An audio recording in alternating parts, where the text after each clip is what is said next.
Abomination. This is your review for 2. Good day, my name is Joe. Today we'll be going over Abomination and how it plays with 2 players. Now Abomination is a 2 to 4 player game where you will be building a monster, just like Mary Shelley's Frankenstein. Dr. Frankenstein built the monster. You are going to be building the monster. You got contracted out in this competition to see who can build the monster, and after 12 rounds or when the chief gets to the end, the game ends and whoever has the most victory points wins. So let's see a little bit more how to play. So in Abomination, everybody's going to start off with a player card and a little unique power you're going to get. But essentially you are trying to get body parts to bring these monsters alive, get them on the table, and then bring them alive as you construct these monsters. But essentially this is a worker placement game. Your kind of dials you have down here are going to be humanity, reputation, and expertise. And the resources are going to be muscle, are going to be bone, going to be blood, and going to be organs that you're going to be constructing. However, the game is essentially a worker placement game. The beginning of the game, everybody starts off with a scientist and 2 assistants. And there's a couple places on your personal board you can place, but you're going to be mainly placing on the main board. Do you need to go and atone for your sins? Why would you need to do that? Because there's different body parts. You're going to have to go and dig up people in the cemetery. You're going to have to go to the morgue to get these body parts. Maybe the hospital, or maybe there's somebody fresh who just got executed at the public square. Or do you really choose some back alley undertakings and go to the docks, or just take matters into your own hands and just kind of murder somebody? As your humanity may go down, you're going to get all these different body parts. There's also different cards you can get that will enhance some different actions throughout the game. But you are basically just doing a worker placement game. You're going to be spending those body parts in the next phase to construct the monster, to start a part, to complete a part, and then to finally bring it alive and throw the switch. So I won't go into all that, but just know that this is a thematic worker placement game with a little bit of the event elements and a little bit of luck elements as well. And by the end, whoever has all their monster parts alive, or after 12 rounds, the game ends, and whoever has the most victory points wins. So let's see a little bit more what I thought about the game. So the rules and references in this game, to be honest, the rules really aren't that long. It may be 6 pages of rules. The toughest part was kind of the setup of the whole board, which I'll get to in a minute. But the rules really weren't that bad. It's worker placement. You go to the spot, you check your conditions, you see if you have to pay anything, and you get to do that action. The cemetery, you draw 3 cards, decide whether you want to use them or not. The morgue, St. Roque, you decide which card you want to take, which spot you want to do the academy. But it's essentially a worker placement game.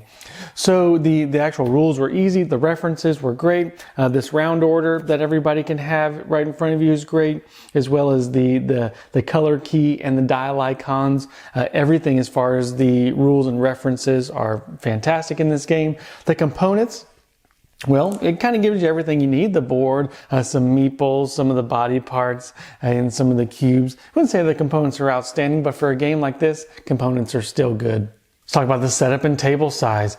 Now the setup will take you a little bit, probably about 10 to 15 minutes to get this to the table. There's just a lot of decks to organize, a lot of pieces and chits and cubes and player boards and all this. So it will take you about 10 to 15 minutes to organize and get to the table.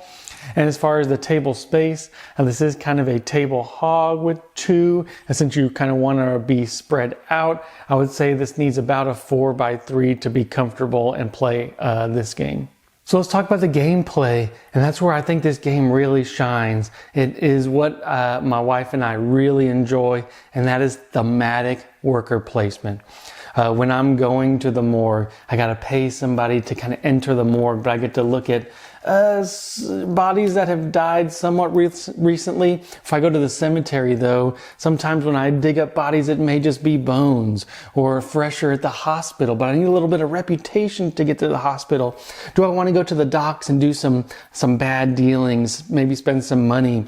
Maybe my humanity goes down. My moral compass is a little bit to the bad side. And you can murder somebody for even some fresher body parts to build your monster. There's just so much theme in this game. There's an event card that you reveal at the beginning of every round, and that gives you a little bit more flair. Maybe it blocks some areas. Maybe you kind of keep it secret and you wait for somebody to trigger it.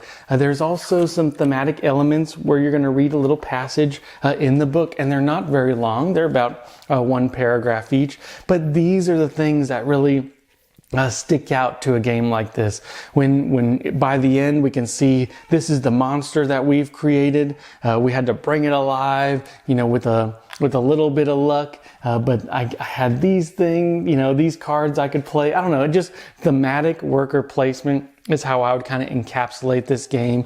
Everything from selling parts kind of at the market to buying these jars, to buying a piece of ice, and you're like, oh, what does the ice do? Well, the ice keeps your parts fresh, and so you can use fresher parts and get more victory points, and just build your monster. Do you want to build them with animal parts? The animal parts are kind of wild, but they give you less victory points because the part that you're building isn't as pure. It's just a lot of fun in this game as far as the thematic worker placement.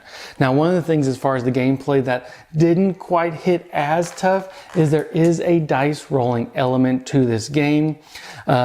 When you are trying to bring a body part alive, there's a 1 in 6 chance on the main dice to actually do that. And then the other faces are mainly bad. They may damage your parts. They may decrease your humanity. That's a little bit tough because there was one time I think my wife was beating me with 3 turns left. All she had to do was get 2 body parts alive, and she just could not roll that needed sorry, as I dropped my dice, that needed die phase. So it was a little bit unfortunate. There is some luck mitigation, but as a whole, that was kind of our one big negative to the gameplay. But the rest of it was, how do we get these freshest body parts? The worker placement, the doing this, the event cards, the reading of the books. Like I said, thematic. This game just oozes theme. So is this game good for 2? And I do like this game with 2. With 3, you'd probably have a little bit more blocking. There's a little bit more bumping. But I don't know if I need that. I don't think it really enhanced it would have more people at the table. My wife and I played 3 times, and each game is a little bit long. So there is, even with 2 players, the game can kind of extend. I'd put this in the 2+ hour mark, unless you're moving pretty quick. There's just a lot of turns. There is variants online that speed up some of the gameplay itself, but my wife and I just really enjoy the relaxing digging up bodies and building body parts. But this game was just fun. With 2 players, it was great. I don't see this game getting better or worse with more players. But it was just an overall great experience. Is the longevity of this game there? Maybe. But can you bring this out once a year after you played, you've exhausted the first playthrough? Can you play this once a year and be happy? I think so. Like I said, the rules really aren't that long. Just kind of getting the flow down. But after the first couple turns, you know exactly what you need to do and what you can't do. So for 2, I would say this game is fantastic. At 3 and 4, you're just going to kind of expand the play time a little bit. But man, Abomination has been a really big joy for us and a really highly thematic worker placement game. So I hope you guys enjoyed the review, and until next time.